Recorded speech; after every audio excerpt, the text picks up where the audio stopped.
Bueno, primero, muy buenos días a todos y a todas. Gracias por estar con nosotros en este escenario virtual.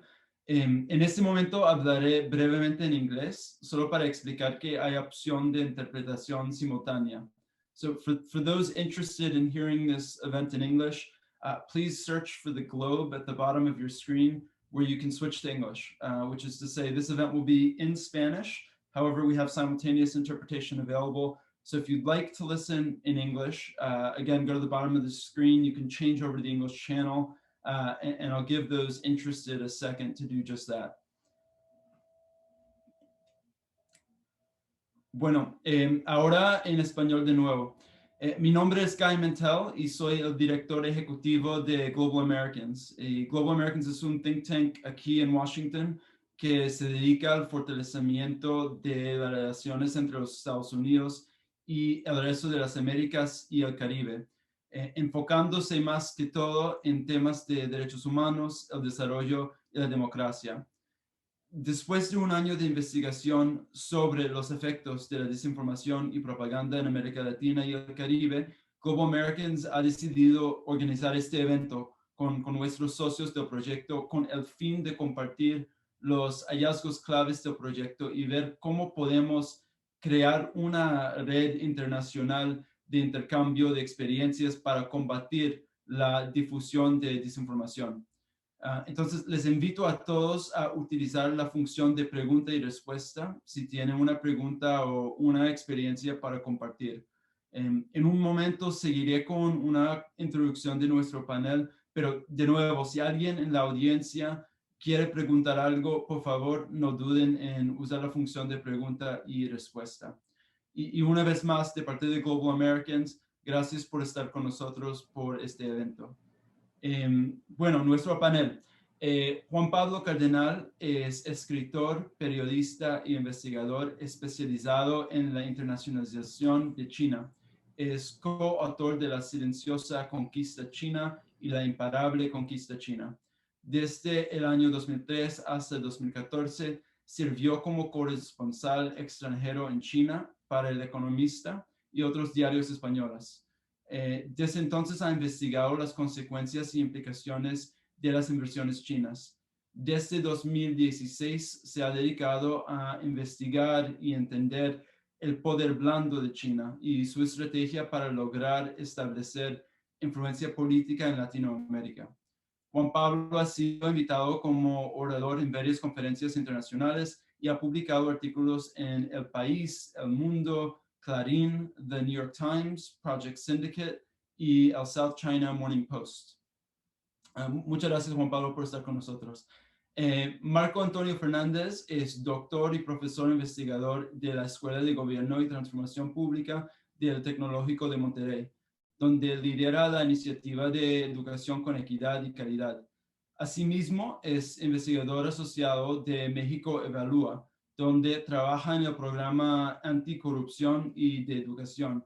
Se especializa tanto en temas de político educativo como de combate a la corrupción y rendición de cuentas. En el área académica ha sido investigador visitante en la Universidad de California de San Diego y profesor visitante en la Universidad de Humboldt en Alemania. Arlene Tickner es profesor titular en la Facultad de Estudios Internacionales, Políticos y Urbanos de la Universidad de Rosario. Arlene obtuvo su PhD en Estudios Internacionales en la Universidad de Miami y su maestría en Estudios Latinoamericanos en Georgetown University. Sus áreas de investigación incluyen la política exterior de Colombia, las relaciones hemisféricas y las dinámicas de seguridad en América Latina. Antes de integrarse a la Universidad de Rosario, fue profesora titular de la Universidad de los Andes, también en Bogotá. Además de su trabajo académico, es columnista semanal del diario El Espectador. Muchas gracias, Arlene, por estar con nosotros. Y también tenemos a Andrea Canizales, que es periodista y doctor en ciencia política y es investigador titular en la Universidad Católica Andrés Bello y fundador y director de Media Análisis en Venezuela. Muchas gracias a todos por estar con nosotros hoy y ahora empezamos con una ronda de preguntas. Mi primera pregunta es para la doctora Arlene Tickner. Arlene, quizás es mejor empezar con una introducción del tema. Hoy en día se ha hecho visible una preocupación por el fenómeno de la desinformación y en diversos ámbitos las estrategias de comunicación se han ido sofisticando y con ello la propagación de desinformación ha afectado el mundo entero. ¿Cómo ves este fenómeno de desinformación en Colombia y cuál es la relación entre los actores en Colombia y los medios estatales extranjeros? Y quizás cómo explicarías estas estrategias y metas. Muchas gracias, Guy, y muchas gracias a Global Americans por organizar este evento y en general por coordinar la investigación que estamos culminando sobre este tema, sobre el que realmente no tengo expertise, pero he ido aprendiendo. Sin duda, creo que cuando pensamos en la resiliencia de las democracias en el mundo, en las formas de atender las divisiones sociales y políticas que estamos observando alrededor del globo, el tema de la desinformación ha ido cobrando una importancia creciente, por no decir enorme. Y en este contexto, simplemente quiero recalcar que en sociedades muy polarizadas como es la colombiana hoy en día, la desinformación tiene más posibilidades, además de ser efectiva. Entonces, pensando en el contexto colombiano en términos generales, creo que lo que observamos en este país es un rol creciente de la desinformación en redes sociales en relación justamente con temas frente a los que hay grados palpables de división social o política. Aquí estoy pensando, por ejemplo, en el referendo sobre el acuerdo de paz con las FARC de 2016, las protestas sociales en un país que realmente no tiene una tradición larga de protesta, que inician en 2019 y llegan básicamente al presente, procesos de elecciones comenzando claramente con 2018 y el tema sensible que ya estamos también viendo en otros países como Chile, lastimosamente este fin de semana, de xenofobia frente a venezolanos y otros en Colombia. A modo de ejemplo, simplemente quiero referirme rápidamente a un episodio particularmente preocupante de desinformación exitosa que tuvo lugar hace ya varios años, en noviembre de 2019, en torno a las protestas, el paro nacional y el toque de queda que se declaró en la ciudad de Bogotá.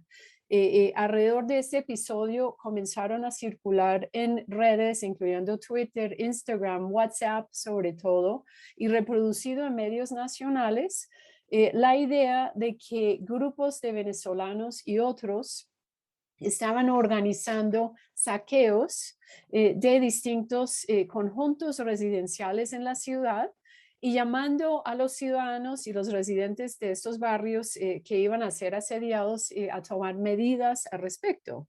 Esto circuló ampliamente mediante imágenes, videos, grabaciones de voz y llevó a que en muchas partes de la ciudad no solo aumentara la violencia, sino que en muchos conjuntos residenciales los residentes tomaron armas, se armaron con diferentes objetos para poderse defender. Resultó que esto era un montaje que se descubrió posteriormente, pero que tuvo un impacto bastante importante en la ciudadanía. Simplemente pensando en las metas diferentes que la actividad de desinformación obedece, pues obviamente profundizar divisiones, representar a sectores progresistas, sobre todo como aliados de Maduro en Venezuela o del terrorismo. Existe aquí la famosa expresión del castrochavismo para tildar a la izquierda de aliado de Cuba o de Venezuela, poner en cuestión la integridad de procesos electorales, entre otros. Quisiera simplemente observar rápidamente que en su mayoría se trata de una actividad local y orgánica, es decir, propiciada por seres humanos, no por no humanos. Mucha de esta actividad local evidencia posiciones ideológicas de derecha, pero también hay otras expresiones de izquierda que no hay que subvalorar. Y no hay mucha investigación al respecto. Lo importante de este proyecto creo que es que pone de presente una urgencia a la hora de no solo documentar y visualizar medidas para contrarrestar la desinformación. Y cuando pensamos en la interacción entre actores locales y actores extranjeros, al menos en nuestra investigación, no encontramos muchas evidencias de altos grados de coordinación con medios estatales extranjeros. Voy a dejar esto para la segunda ronda, pero simplemente quiero terminar observando que en el contexto colombiano, el gobierno ha sugerido reiteradamente que Rusia junto a Venezuela y Cuba buscan desestabilizar al país mediante actividades diversas de desinformación. Las fuentes que usan son muy limitadas, pero quiero señalar que a lo sumo lo que hemos encontrado en nuestros ejercicios de análisis sí es una actividad tal vez importante de Rusia de la mano de Venezuela que gira en torno a objetivos específicos que podríamos conversar posteriormente en la segunda ronda. Gracias, Arlene. Andrés, tú estás en Venezuela hoy en día, entonces voy a hacer la pregunta a ti. La situación en Venezuela todos sabemos que es bastante única, ¿no? Y en tu país vemos una destrucción en el tejido de los medios tradicionales, lo cual pone a la población en una situación de vulnerabilidad, particularmente vulnerabilidad informativa, ¿no? Es decir, que hoy en día los venezolanos tienen serios problemas para acceder a la información y también contrastarla. ¿Cómo pudieran tú y tu equipo y los miembros de los medios de comunicación trabajar en medio de estos desafíos y qué medidas tomaron para manejar la situación?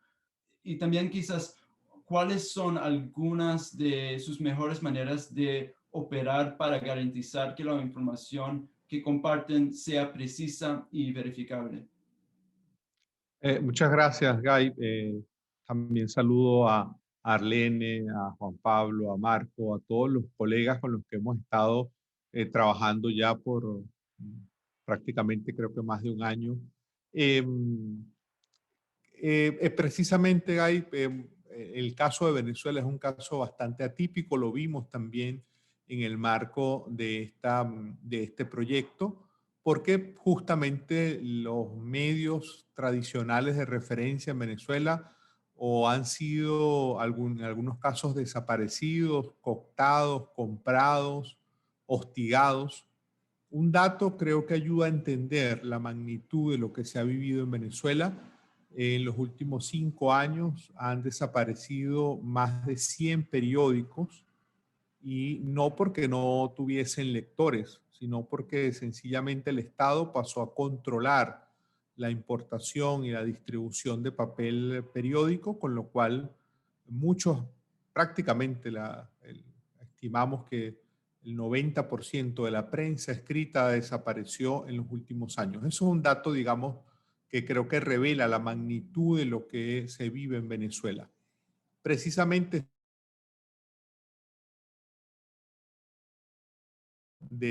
especialmente la televisión venezolana, nos coloca en una situación de mucha vulnerabilidad, de mucha fragilidad. La gente en Venezuela tiene dificultades para encontrar medios de referencia. A eso se suma toda la dificultad técnica que tenemos. Me acaba de salir un aviso de que mi conexión es inestable y así estamos en Venezuela con muchas dificultades técnicas, con lo cual también mucha gente está sin energía eléctrica, sin acceso a Internet y por tanto sin poder acceder a los medios electrónicos. Estamos en una suerte de laboratorio para el tema de la desinformación. Eso obliga a que nosotros en Medianálisis, como investigadores, periodistas, personas que nos movemos en este campo, redoblemos usualmente las medidas de chequeo y verificación de la información, a que no solamente apelemos a lo que son las fuentes tradicionales, sino que en muchos casos hagamos llamadas para conversar con otros periodistas para saber si lo que estamos manejando es algo cierto. Y luego, pues, también hemos venido trabajando en todo el tema de analizar las tendencias de la conversación en Twitter, además del trabajo que nosotros hacemos y que hemos hecho en este proyecto, pues han surgido otras iniciativas que están abocadas a ver qué está ocurriendo. Pero también la conversación en Twitter está muy modelada, está muy controlada por el gobierno.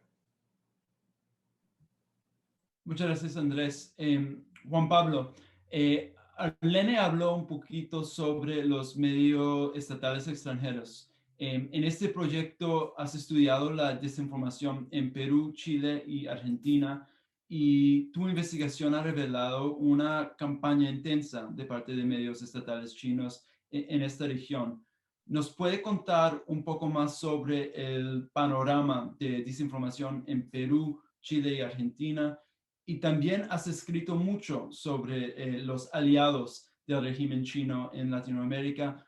¿Nos puede contar a qué te refieres y más específicamente cuál estrategia han utilizado en el contexto del COVID-19? Hola, buenos días, buenas tardes para todos.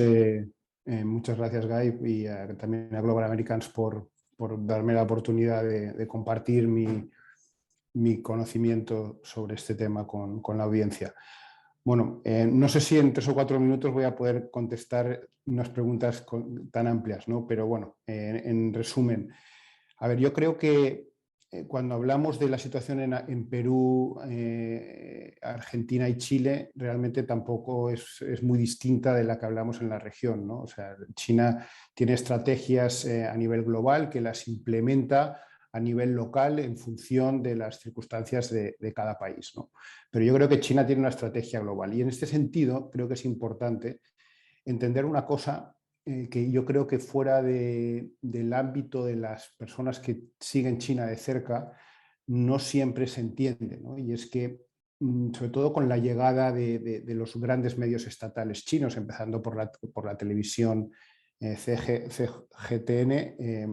parece que eso permite a mucha gente pensar que eso es una forma de que se aporten puntos de vista alternativos a la realidad de las noticias y que de hecho enriquecen la pluralidad informativa, ¿no?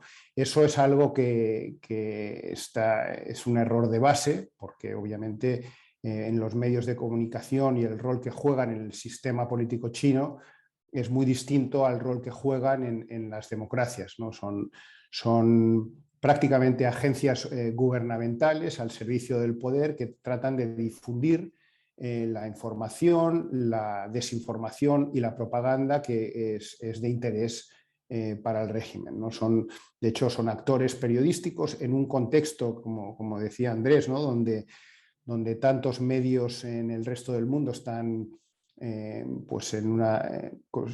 tratando de soportar la crisis del sector periodístico, ¿no? Y en el caso de Venezuela y otros países, pues crisis adicionales, y llegan estos grandes actores periodísticos que son correas de transmisión del régimen chino, pues con todos sus recursos, ¿no?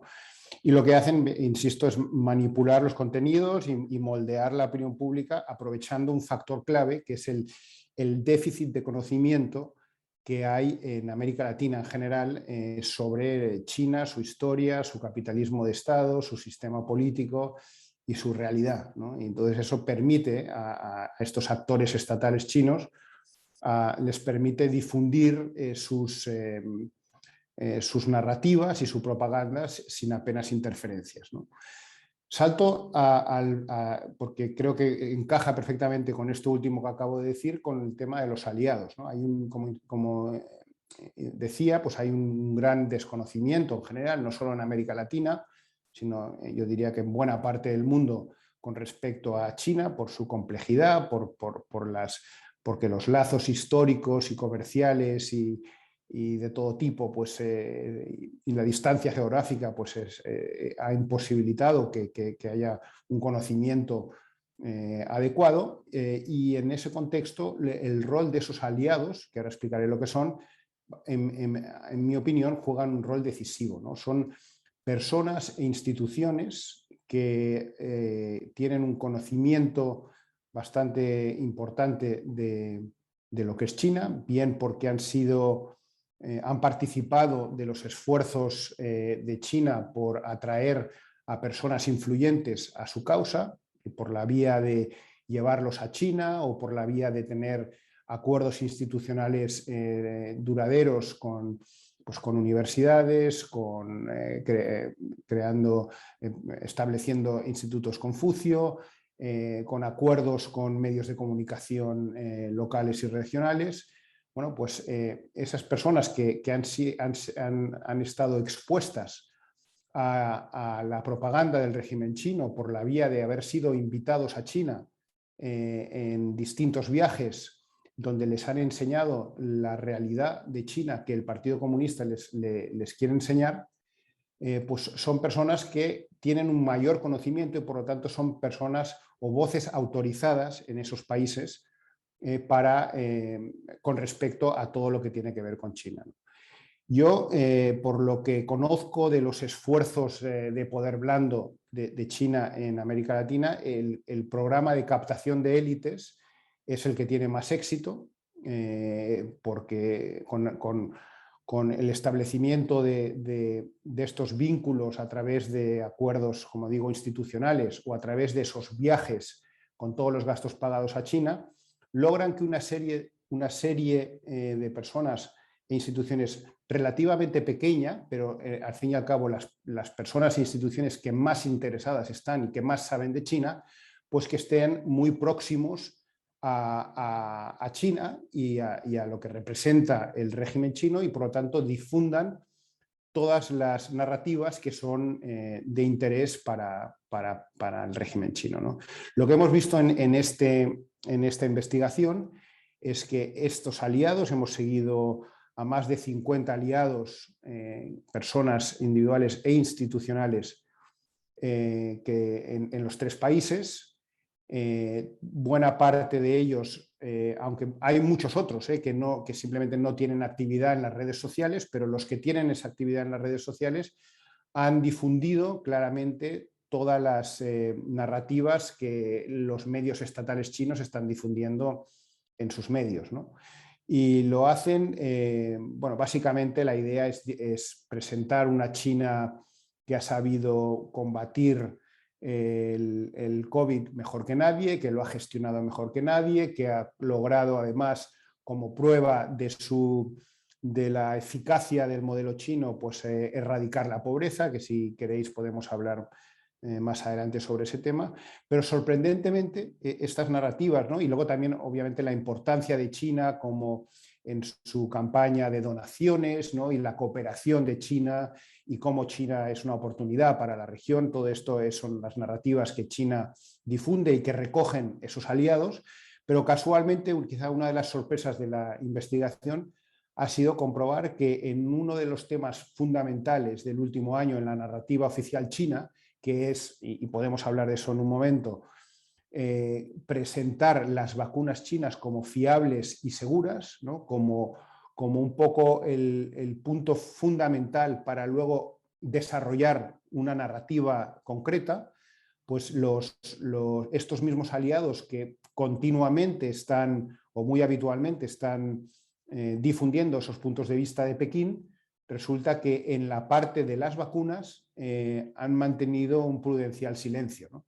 Cosa que a mí me parece bastante significativo porque, insisto, y podemos hablar más adelante, en toda la narrativa que China ha construido en el último año y medio en sus medios oficiales en español, la fiabilidad y la seguridad de las vacunas chinas eran el eje fundamental que luego les permitía desarrollar toda la narrativa. Muchas gracias, Juan Pablo. Ahora voy a Marco.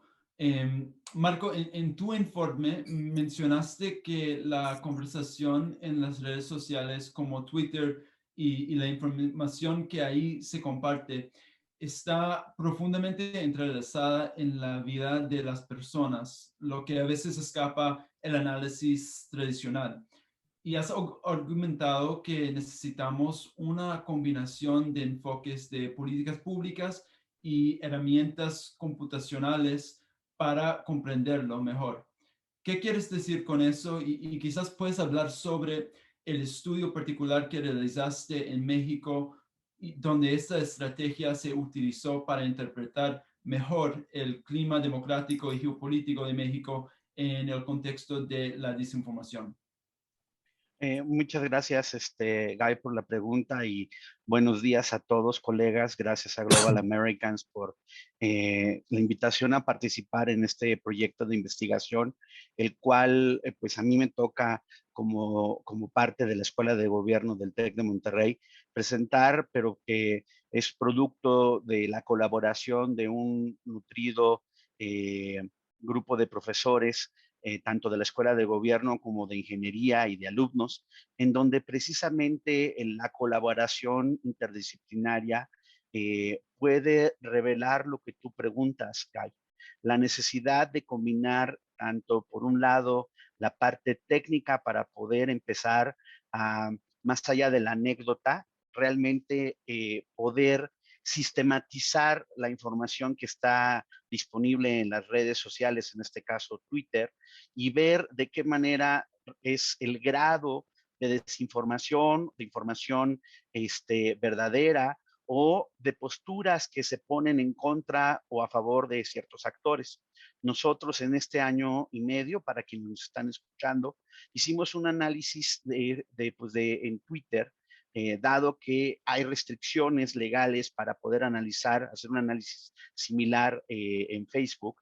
Tomamos una muestra amplia, más de 200,000 tweets que se produjeron en el periodo de enero de 2020 hasta julio de 2021, con el fin de ver si realmente esta desinformación en el contexto del COVID se estaba extendiendo de gran manera en México, como lo ha advertido para el mundo la Organización Mundial de la Salud, y encontramos, digamos, aspectos contrastantes. Por un lado, consistente con lo que han hecho otras investigaciones, la mayor parte de las investigaciones se han hecho en inglés, para medios en inglés. Poco se ha hecho precisamente para explorar qué está pasando en los medios en español. Y el esfuerzo de los distintos colegas, de los colegas de la Universidad de Rosario, de los colegas de Venezuela, de la gente de CADAL, justo es tratar de empezar a empujar la agenda en términos de los medios en español para ver qué tan difundida era la desinformación. Para el caso mexicano, consistente con la literatura internacional, la parte de desinformación es pequeña. Es el del universo analizado de los tweets, el 4.5% aproximadamente de los tweets caen en la categoría de desinformación o misinformación. Sin embargo, la parte que es preocupante, y aquí se hace eco de lo que mencionaba mi colega Arlene y Andrés, es que se observa claramente en las redes sociales la polarización de una sociedad como la mexicana, en donde la discusión en el Twitter se está viendo en los dos grandes grupos, en el grupo que está a favor, en este caso, del presidente López Obrador, y el grupo que critica de manera enfática las acciones que su gobierno ha hecho de cara a la pandemia. Respecto a la intervención de posibles actores externos, pues a diferencia de lo que comenta Juan Pablo, nosotros no encontramos ninguna información similar a lo que dice Arlene, de que haya una influencia sistematizada de la pretensión china o rusa para tratar de aprovecharse de este medio, de este contexto de polarización en México para poder aumentar la desinformación.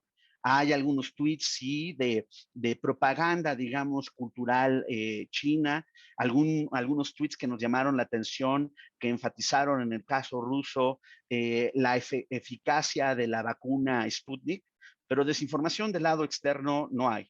El problema, más bien, y aquí es donde se vuelve relevante para la vida de las personas, es que en este contexto de creciente polarización es muy evidente las dos posturas de quienes están criticando de manera enfática las acciones que el gobierno de López Obrador ha hecho sobre el COVID, incluso exagerando, y ahí sí, algunos casos de desinformación sobre acciones que ellos han implementado, sobre la forma en que se ha hecho la vacunación, etcétera. Y del otro lado es el espejo contrario, es decir, una serie de tweets que exageran el éxito de la administración sobre la vacunación, que mienten sobre las tasas incluso de la misma. Entonces, este contexto sí es preocupante a la luz de lo que ha visto, lo que nos están siguiendo en el caso mexicano en las últimas semanas, en donde desde la presidencia de la República haya también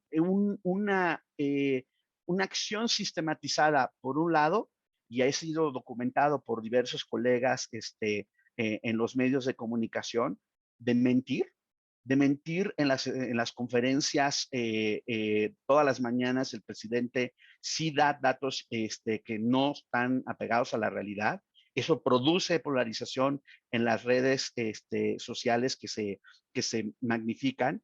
Y cuando hay estos esfuerzos de verificación de medios independientes para poder ilustrar por qué estos dichos presidenciales son mentiras, pasa lo que refiere Andrés en su intervención.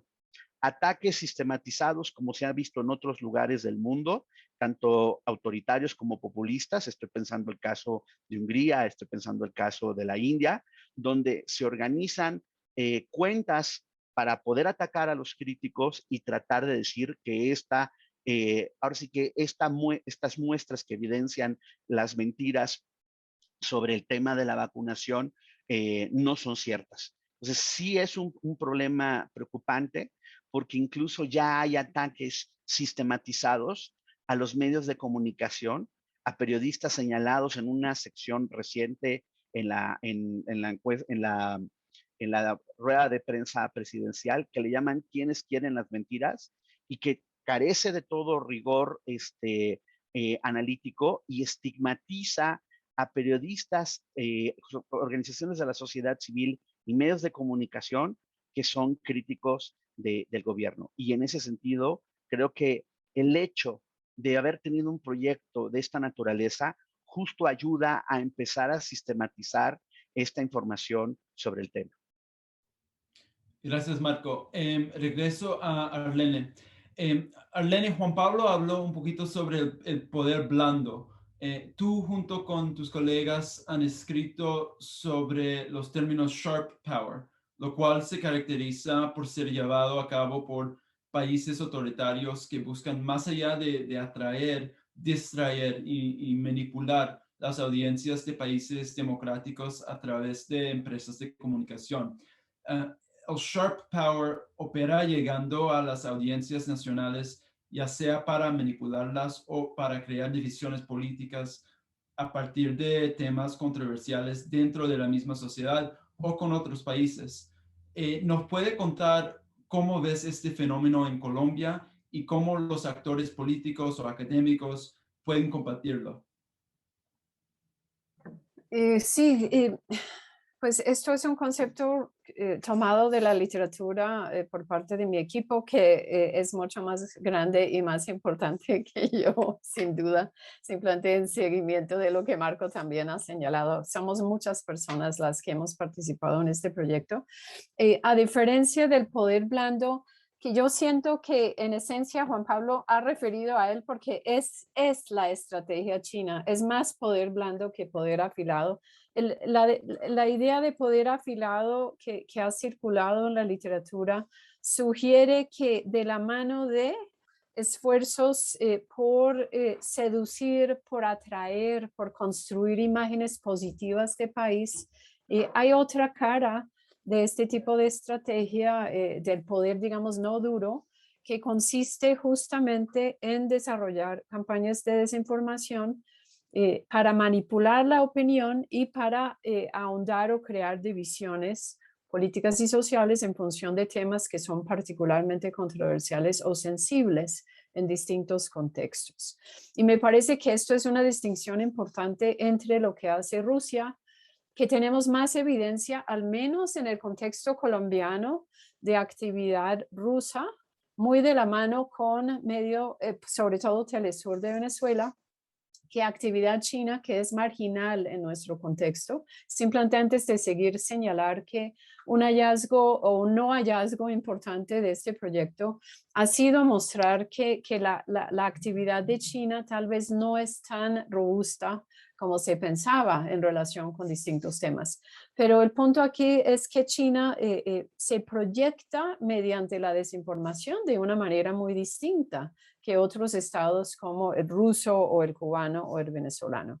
China realmente busca, y Juan Pablo lo ha señalado, asentar una imagen positiva de país, ¿no? Generar un clima positivo para inversión, de pronto contrarrestar las visiones negativas que hay sobre China, venderse como un país cuyo ascenso mundial pues no es amenazante, entre otras estrategias, mientras que el sello país, como lo hemos llamado, de Rusia, gira en torno a otro tipo de actividad. Es un vocero de actores contrahegemónicos, un representante de nuevas izquierdas en el mundo, y en el fondo lo que hace es hacer actividades de desinformación que buscan sembrar o ahondar divisiones, cuestionar la democracia, sembrar dudas sobre las elecciones, por ejemplo.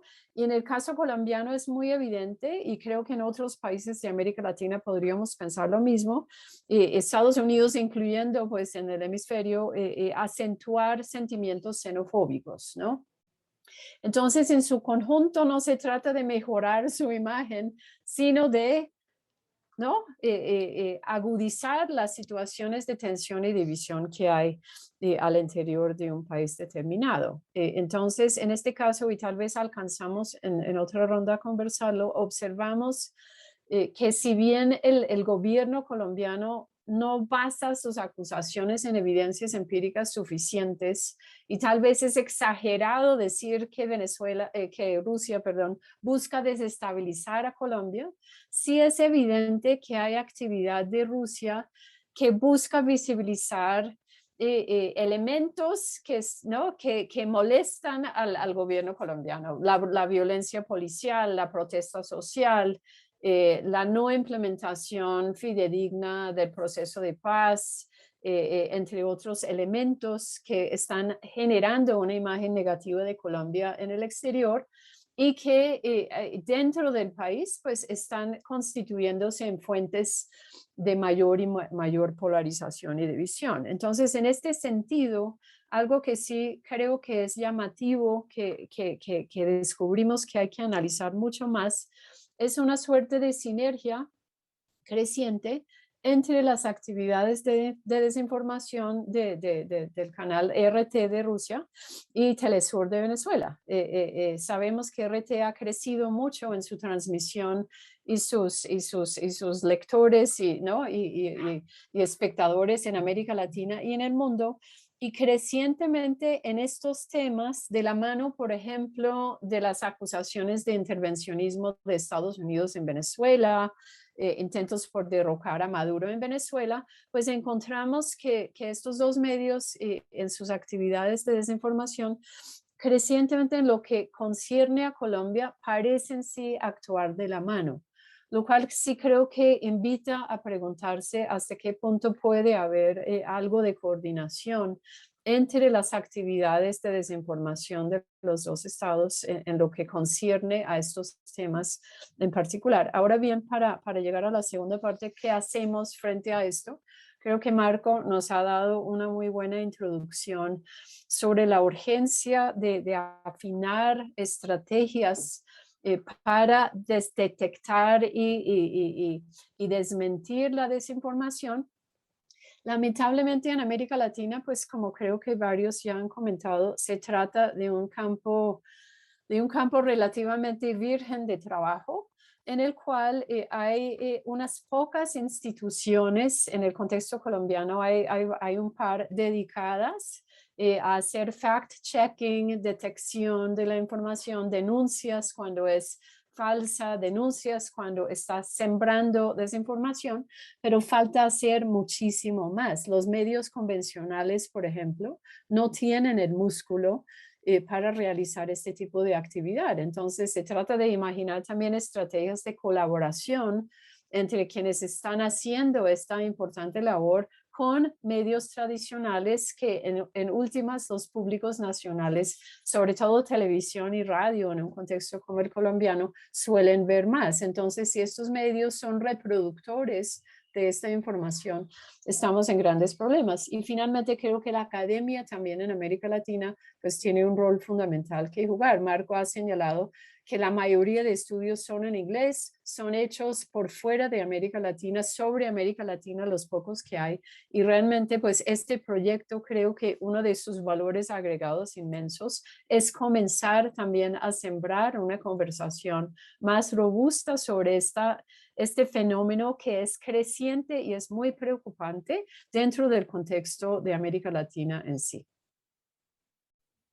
Muchas gracias, Arlene. Veo unas preguntas en el chat, pero antes de cerrar el capítulo sobre este tema de poder blando, quiero ver si Juan Pablo quiere agregar algo más a lo que dijo la profesora Tickner. Bueno, para complementar lo que ha dicho Arlene, bueno, yo creo que hay que explicar que estos esfuerzos de poder blando, llamémoslo así, forman parte de una estrategia mayor que también fuera del ámbito de los medios de comunicación, ¿no? O sea, China tiene una estrategia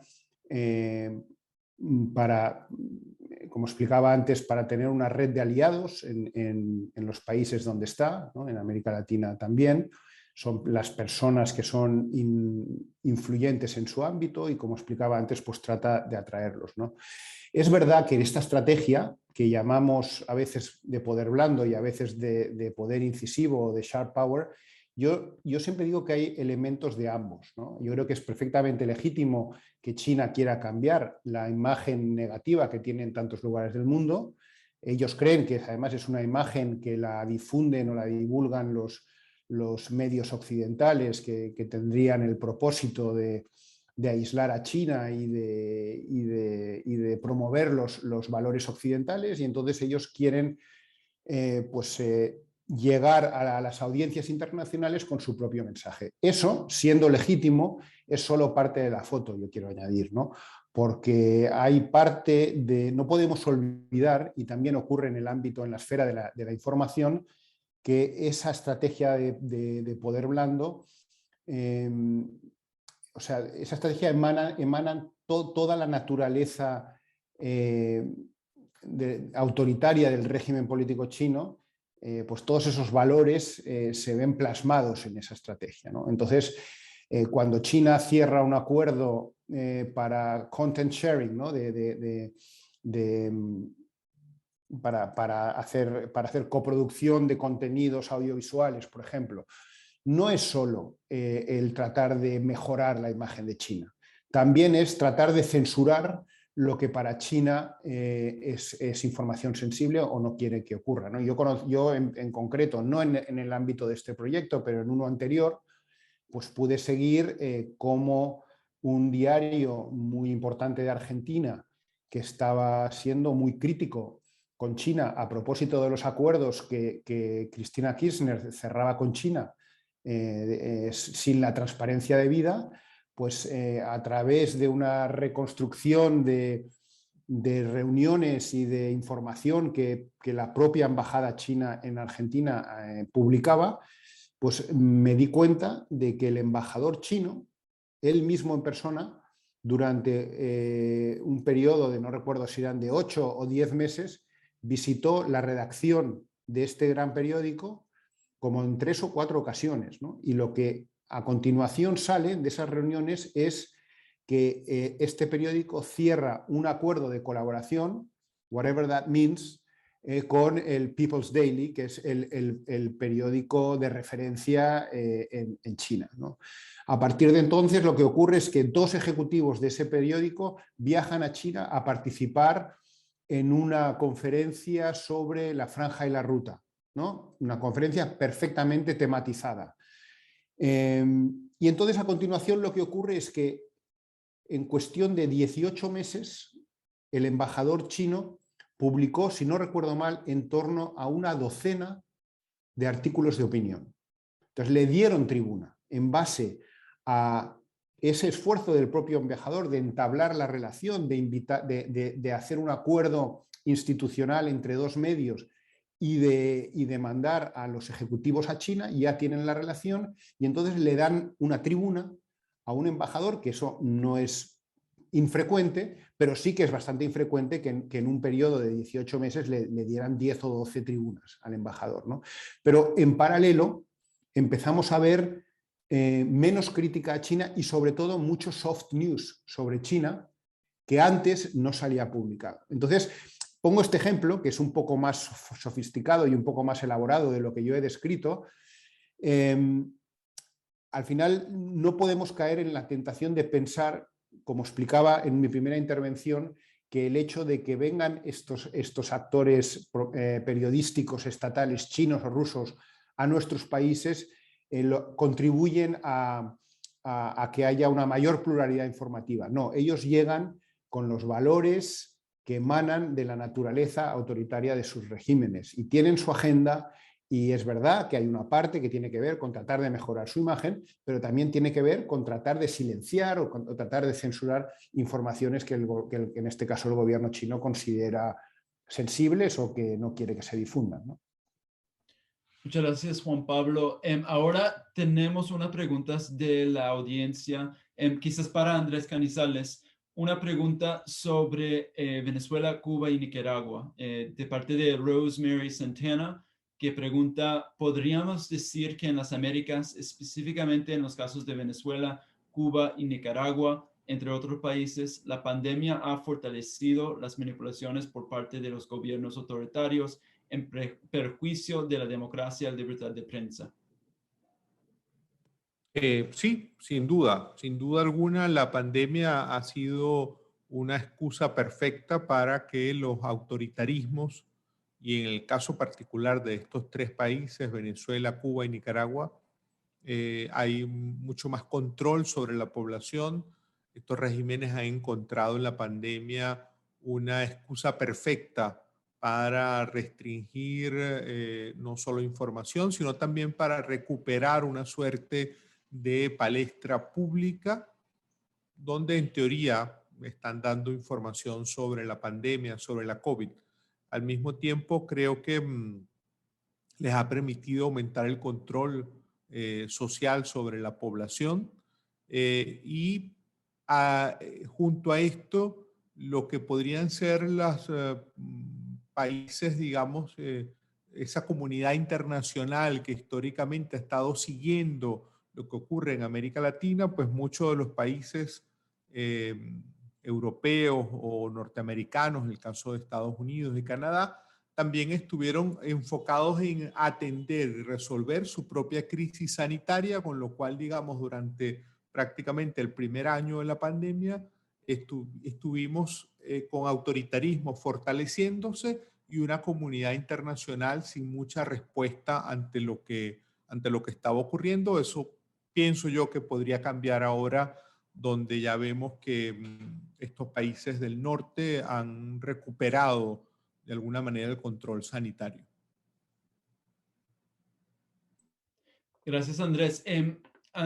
Marco, quiero darle la oportunidad de explicar un poquito más sobre la herramienta algorítmica de última generación que su equipo desarrolló durante este proyecto y explicar un poquito más sobre el ciclo de vida del tweet y el análisis de redes que hicieron. ¿Puede explicarnos un poco más sobre esta herramienta y lo que nos dice sobre la sociedad mexicana hoy en día? Claro que sí, Guy, gracias por la pregunta. Pues justo pues de la riqueza de la colaboración con nuestros colegas de la Escuela de Ingeniería y mis colegas de la Escuela de Gobierno, pudimos hacer una herramienta que a través de términos de búsquedas, lo que le llaman en inglés queries, pudieran aprovechar pues la información, las famosas APIs del Twitter, para poder hacer una búsqueda con estos términos de los tweets relacionados a notas, en este caso, del COVID y de las estrategias que se han realizado o de las reacciones que ha habido al respecto en México, para que de esa manera hubiera una clasificación de los tweets en, por un lado, categorías de desinformación, misinformación, ver si son verdaderos, y otras 3 categorías: la categoría de tweets que claramente están dirigidos para promover la postura del gobierno mexicano o para atacar la postura del gobierno mexicano, y finalmente un grupo de tweets que no pueden ser clasificados. Obviamente, todavía estos algoritmos, como sucede en las investigaciones en otros lados del mundo, para poder fortalecer su poder predictivo se requiere hacer una doble verificación por seres humanos, para poder ver que esta clasificación se haga de manera adecuada. Y obviamente por eso se necesita hacer esta revisión de los hechos, los famosos fact checkers a los que se hacía referencia hace ratito, para comprobar que son tweets, que fueran falsos o ya sea con una intencionalidad o no. Una vez que tienes esa parte, lo que me parece que es novedoso es empezar a utilizar, digamos, 3 complementos en el análisis. Por un lado, el análisis de sentimiento de los tweets, es decir, uno puede ver a partir de las palabras contenidas en el texto de los tweets cuál es la carga del sentimiento que se quiere difundir. Porque para quienes nos están viendo, obviamente la difusión de los tweets tiene una intencionalidad, ya sea en este contexto de polarización, de aumentar la negatividad, o de si quieres promover una postura de un actor político, tener una parte mucho más enfática de positividad, de sentimientos a favor de ese actor. Cuando analizamos esa parte, nos dimos cuenta que había contrastes. Por un lado, los tweets que son considerados verdaderos tienen un lenguaje neutral, no están enfatizando una parte negativa o positiva. Sin embargo, la parte que nos pareció todavía más interesante es que en el caso de los tweets que son dirigidos para criticar al gobierno, las palabras de negatividad claramente sobresalen como parte del contenido del texto, mientras que en el caso de los tweets a favor del gobierno, son tweets, pues digamos que enfatizan la parte o términos positivos. En el caso de los tweets falsos, es importante destacar para quienes nos están escuchando, sobre todo a los amigos periodistas, cómo en el caso mexicano se observa que el lenguaje tiende a ser también neutral. ¿Por qué? Porque justo lo que quieren hacer estos tweets es tratar de persuadir que son tweets verdaderos cuando claramente el contenido de su información es falso. Ahora bien, cuando tú observas esta parte, el complemento del análisis es ver cuánto dura en el ciberespacio, cuánto se está difundiendo estos tweets para poder entender si la lógica de la difusión de los mensajes es eficaz o no. Vimos, por ejemplo, que en general los tweets tienen un ciclo de vida relativamente corto, pero que cuando son cuentas que tienen muchos seguidores, los que retuitean su contenido, los ciclos de vida obviamente aumentan. En particular, los ciclos de vida de los tweets precisamente falsos, de desinformación.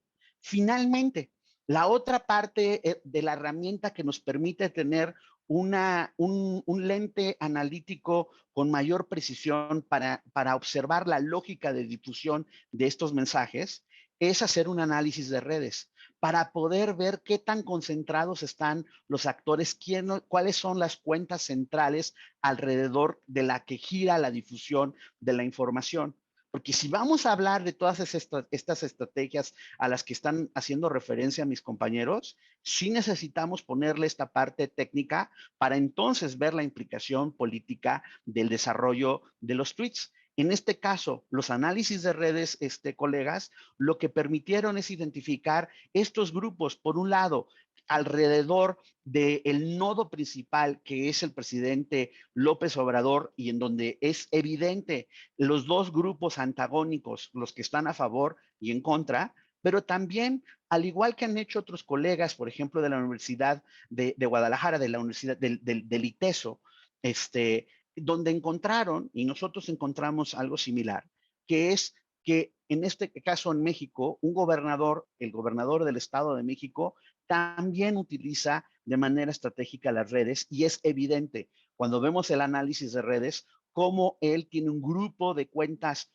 porristas y un grupo como esos porristas también se utilizan para atacar al presidente López Obrador.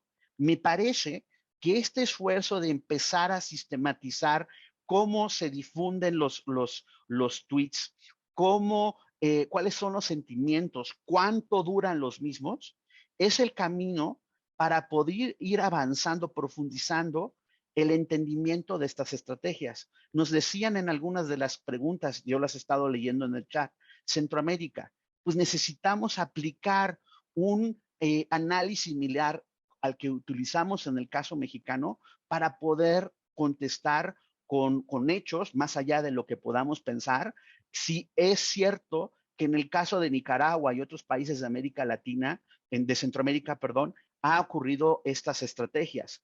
Lo que se reporta sugiere que sí, pero no tenemos evidencia sistematizada que pueda poder evidenciar cómo han utilizado, digamos, de manera estratégica las redes sociales para poder difundir ciertos mensajes, claramente con ciertos sentimientos, y si son eficaces o no en la duración de los tweets que tanto los grupos a favor de los diferentes gobiernos, el gobierno salvadoreño, el gobierno guatemalteco, el gobierno nicaragüense, y sus críticos difunden a través de las redes sociales. Gracias, Marco. Quiero hacer una pregunta para Arlene y Andrés Canizales sobre Colombia y Venezuela, que no solo están unidas geográficamente por su frontera, sino también se encuentran unidas social, política y económicamente a través de la migración y el comercio. Y durante nuestro proyecto hubo un pequeño nexo entre los hallazgos de su equipo y los hallazgos del equipo de Andrés Canizales en este proyecto, particularmente con respecto a la desinformación ruso-venezolano en el trabajo de Colombia, un conocido aliado de los Estados Unidos en la región. Entonces, para Arlene y Andrés Canizales, ¿cuál fue el rol de esta desinformación, quizás para Arlene, en las protestas más recientes de Colombia? ¿Y en qué medida esta actividad impactó o influyó la opinión pública?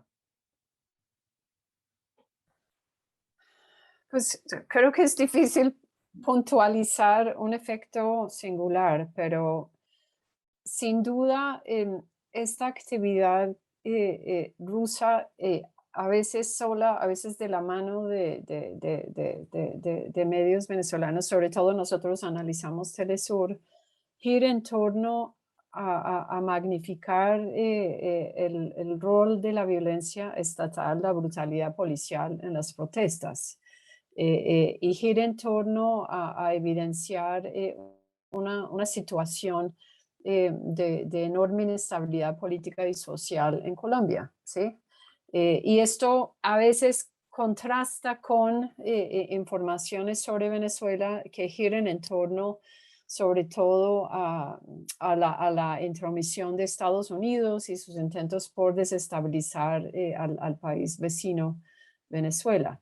Entonces, creo que es difícil afirmar qué efecto ha tenido esto en las protestas, pero sin duda lo que observamos son intentos, si no coordinados, coincidentes, por visibilizar estos aspectos específicos de las protestas sociales en Colombia. Y esto no es fake news, además, pues quiero afirmar porque en efecto ha habido niveles condenables de brutalidad policial en torno a las protestas, pero de nuevo, digamos que el objetivo de fondo aquí es acentuar la división y la polarización social y política.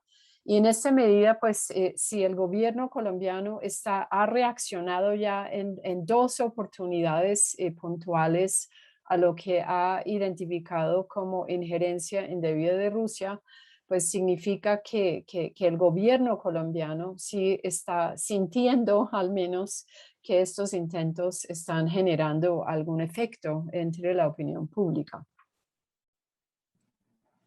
En el caso venezolano, parte de lo que nos ha permitido estos meses de investigación es ir identificando, en el caso de Colombia y también ante otras crisis internacionales, de ver cómo los medios estatales venezolanos y las cuentas oficiales venezolanas están perfectamente alineados para posicionarse también en la geopolítica regional. El caso Colombia no formó parte porque ya no estaba comprendido en el periodo de análisis, pero también lo que se vivió en Cuba con las protestas y cómo la agenda de los medios venezolanos estaba primero muy alineada a lo interno y segundo en consonancia con lo que viene siendo la estrategia rusa de generar, incentivar, avivar la polarización en otros países como una estrategia de conflictividad, creo yo, y eso no lo arroja, pero mi lectura de alguna manera, cómo caotizar las democracias en la región para, de alguna manera, se dice en Venezuela, es un refrán, pescar en río revuelto. Gracias, Andrés. Quiero hacer dos preguntas a la vez. Una es de la audiencia que pregunta, es Marcelo Rodríguez, que pregunta, ¿hay ejemplos de países en la región donde se han tomado medidas del gobierno o de sociedad civil o prensa que hayan combatido la desinformación de manera exitosa, más o menos? Y otra pregunta es, ¿cuáles ven ustedes como un desafío para sus países y otros países latinoamericanos en el manejo de los efectos de la propagación de la desinformación por fuentes inauténticas y inorgánicas? ¿Y qué se puede hacer para mitigar esas debilidades tanto en la sociedad civil como en la academia? Sí, Guy, me gustaría contestar a ambas preguntas porque justo en el reporte para el caso mexicano hicimos un repaso amplio sobre las políticas que se están haciendo en otros lados del mundo para tratar de entrarle al tema de detener el problema de la desinformación. Y es un aspecto súper complejo porque por un lado hay quienes apuestan a la autorregulación de las redes, lo hemos estado viendo en intentos, en el caso de Facebook, pues que no parecieran ser muy eficaces, más allá de las promesas, distintos esfuerzos, por ejemplo, de la Universidad de Nueva York, del propio periódico Guardian, de ProPublica, para revisar si realmente las políticas de control de la desinformación en los mensajes políticos de Facebook estaba funcionando o no, fueron inmediatamente bloqueados por el propio Facebook, lo cual revela que pues apostarle a esta parte de la autorregulación no pareciera ser muy prometedora. Pero el problema del otro extremo es pensar que la regulación gubernamental lo va a resolver. ¿Por qué? Porque ahí sí se corre el peligro de tener problemas de censura, de bajo el argumento de estoy controlando la desinformación, gobiernos pues, autoritarios e incluso algunos gobiernos democráticos pueden utilizar la regulación para poder censurar mensajes críticos. Lo hemos visto recientemente, daba cuenta, si no mal recuerdo, el Wall Street Journal hace unos días, como en Brasil, Bolsonaro está atacando las propuestas de los jueces para regular la desinformación en las redes sociales de cara al proceso electoral que se va a vivir en aquel país. Y el presidente, que en su momento, el presidente Bolsonaro, que en su momento se benefició de desinformación política en las redes, pues obviamente no le gusta que vaya a poder haber un control de tratar de minimizar el contenido de información falsa de cara a un proceso electoral. Otros argumentan la importancia pues, de esto que decía Arlene, que existe algunas organizaciones en Colombia, también en el caso mexicano, hay diversos esfuerzos para hacer lo que le llaman la verificación de los hechos, ¿no? Los fact checkers, en donde el problema aquí es, eso cuesta, porque toma tiempo, toma conocimiento especializado, requiere pues, recursos para poder implementarlo y además cuando ya empieza a ser más amplia el esfuerzo de desinformación, pues digamos el ancho de banda sobre el que pueden actuar estos grupos de verificación de hechos, pues no es tan amplio para muchas veces si es más grande la ola de desinformación que lo que pueden verificarse. Por eso creo que el último punto que hay colegas que argumentan la importancia de la educación y de tratar de enfatizar a los medios tradicionales, pero pues recientes estudios, por ejemplo, de la Universidad de Duke, apuntan que tampoco es muy eficaz esa solución. Uno, porque en contextos de polarización, la gente tiende a filtrar la información y ve solo la que es consistente con sus preferencias o sus prejuicios ideológicos. Entonces, esto de que les vamos a dar más fuentes de información verificadas va a tratar de ayudar a que sea más eficaz el detener la desinformación, pues suena bonito, pero los hechos demuestran que no es muy eficaz.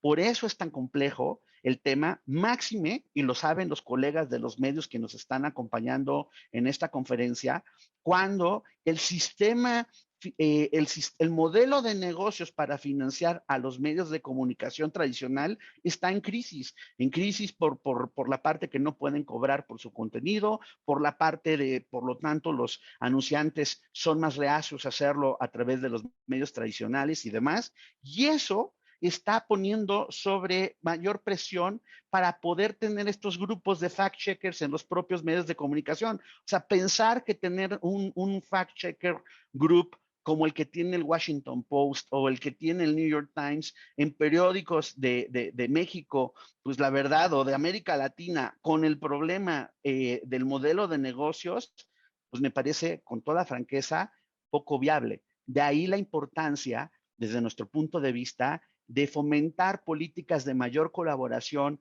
entre la sociedad civil, la academia y los medios para poder hacer estas estrategias pues, más robustas del fact-checkers contra la desinformación. Gracias, Marco.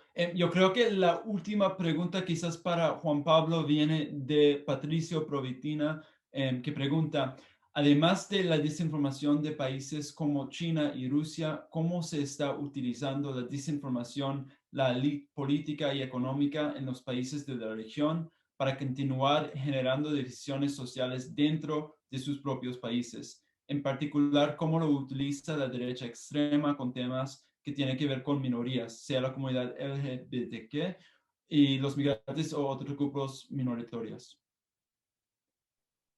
Perdona, Guy, no he entendido bien la pregunta. La pregunta tiene que ver con la manera de que los élites políticas y económicas en los países de la región usan la desinformación de países como China y Rusia. No, una pregunta difícil. A ver, yo lo que puedo decir en la parte que yo conozco es que una parte de estas élites que tienen vínculos estrechos con China, pues difunden la propaganda que viene directamente del régimen chino, ¿no? Lo hacen porque creen en ello, porque ven ahí una oportunidad o porque les han convencido, se los han trabajado.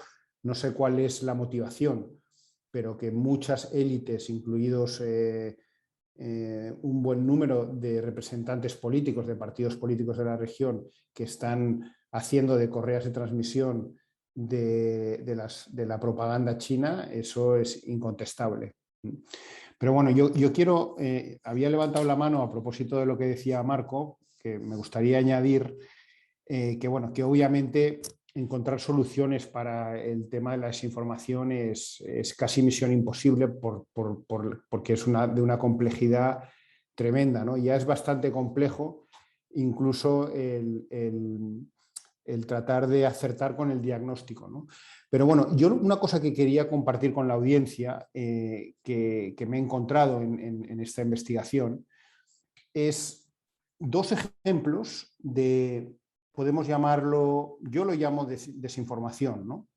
Y es cómo China, y lo advertí al principio en mi primera intervención, cómo China ha logrado construir una narrativa en base a un hecho, no sé si falso, pero desde luego de dudosa veracidad, ¿no? O sea, dejadme que lo explique. Tenemos el tema del COVID, ¿no?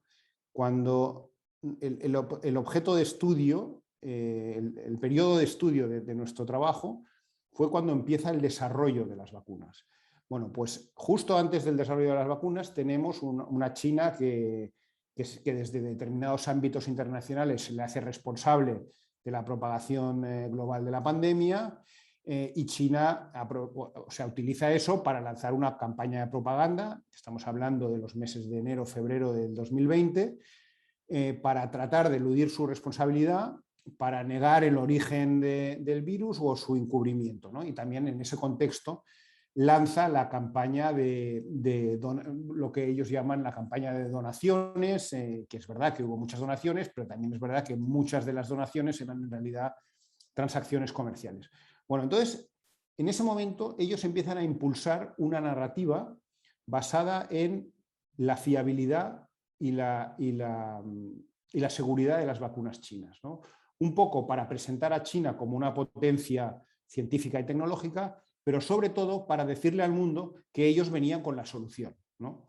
Bueno, lo que ocurrió durante todos esos meses, hasta el día de hoy, que yo sepa, China no ha presentado la única evidencia que podía presentar para que sus vacunas fueran consideradas como fiables y seguras, que es el desglose de los resultados de los ensayos clínicos en fase 3. Lo hicieron las demás compañías biotecnológicas del mundo, incluida la rusa, y nadie puso en cuestión la fiabilidad y la seguridad de esas vacunas, ¿no? En el caso chino, en ningún momento han presentado ese desglose ni lo han sometido a escrutinio de la comunidad internacional. Sin embargo, ellos han impulsado repetidamente, machaconamente, utilizando información selectiva, utilizando la legitimación que hacían personalidades y líderes de América Latina y de otros lugares del mundo de la vacuna china, pero en realidad nunca llegaron a presentar la evidencia científica, ¿no? Y sin embargo han llegado a construir toda una narrativa de que ellos han elaborado una vacuna pues perfectamente fiable y perfectamente segura.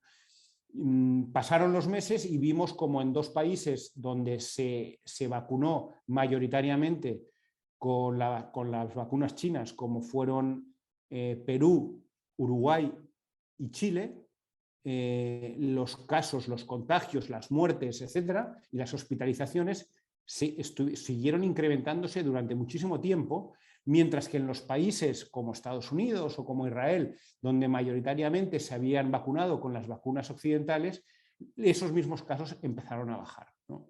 Entonces, explico este ejemplo para decir que a veces la desinformación no tiene que ser algo muy sofisticado, simplemente ellos han repetido machaconamente, han tratado de desmentir todas las sospechas que se han vertido sobre ellos, sobre la ineficacia de las vacunas chinas, repetidamente en su narrativa, pero no con la evidencia científica. Y sin embargo, en el contexto de que China ha vacunado o ha enviado vacunas a 70 o 80 países en el mundo, pues nadie ha puesto realmente en cuestión o nadie ha resistido, o se ha resistido a esa narrativa, ¿no? O sea que al final, no sé si eso lo podemos llamar desinformación, pero hay un factor que es si esas vacunas son fiables y seguras, que China no ha presentado las evidencias y, sin embargo, ha logrado difundir toda una narrativa conforme a que sí que lo son, ¿no? Y para mí eso es un claro ejemplo de desinformación. Y pongo un segundo ejemplo muy rápido para complementar lo que acabo de decir.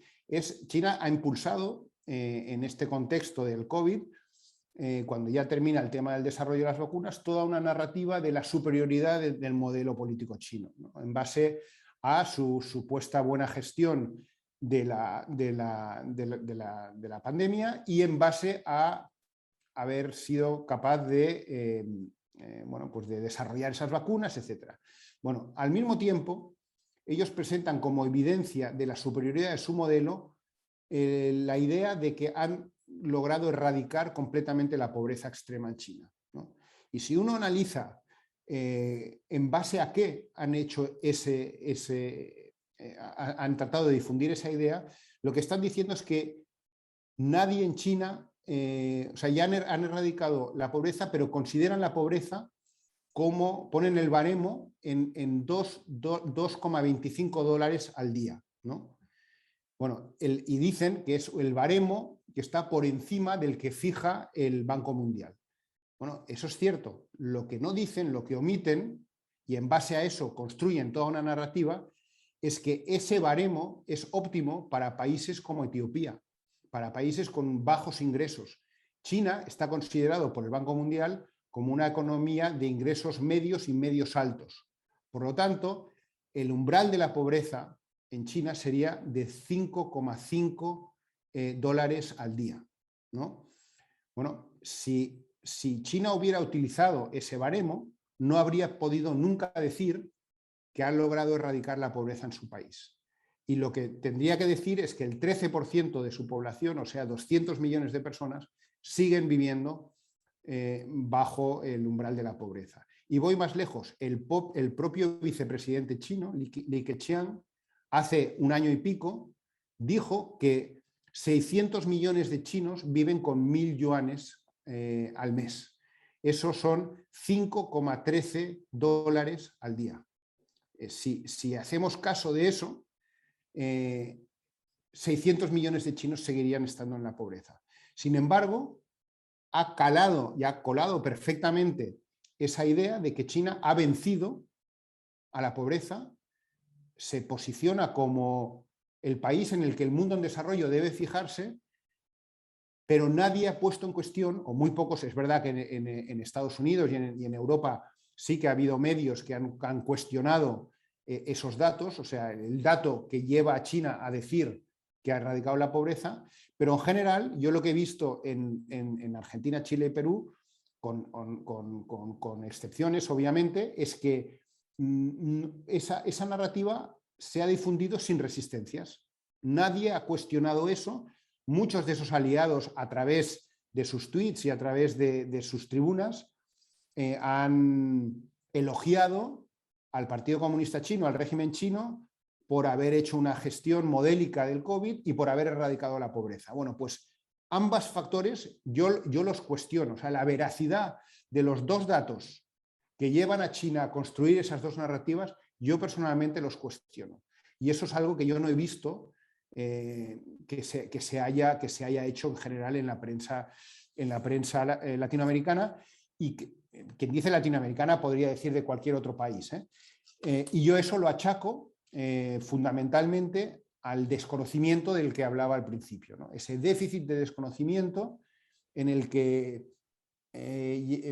meterse en las profundidades de China es algo que nadie quiere hacer porque te estás arriesgando mucho.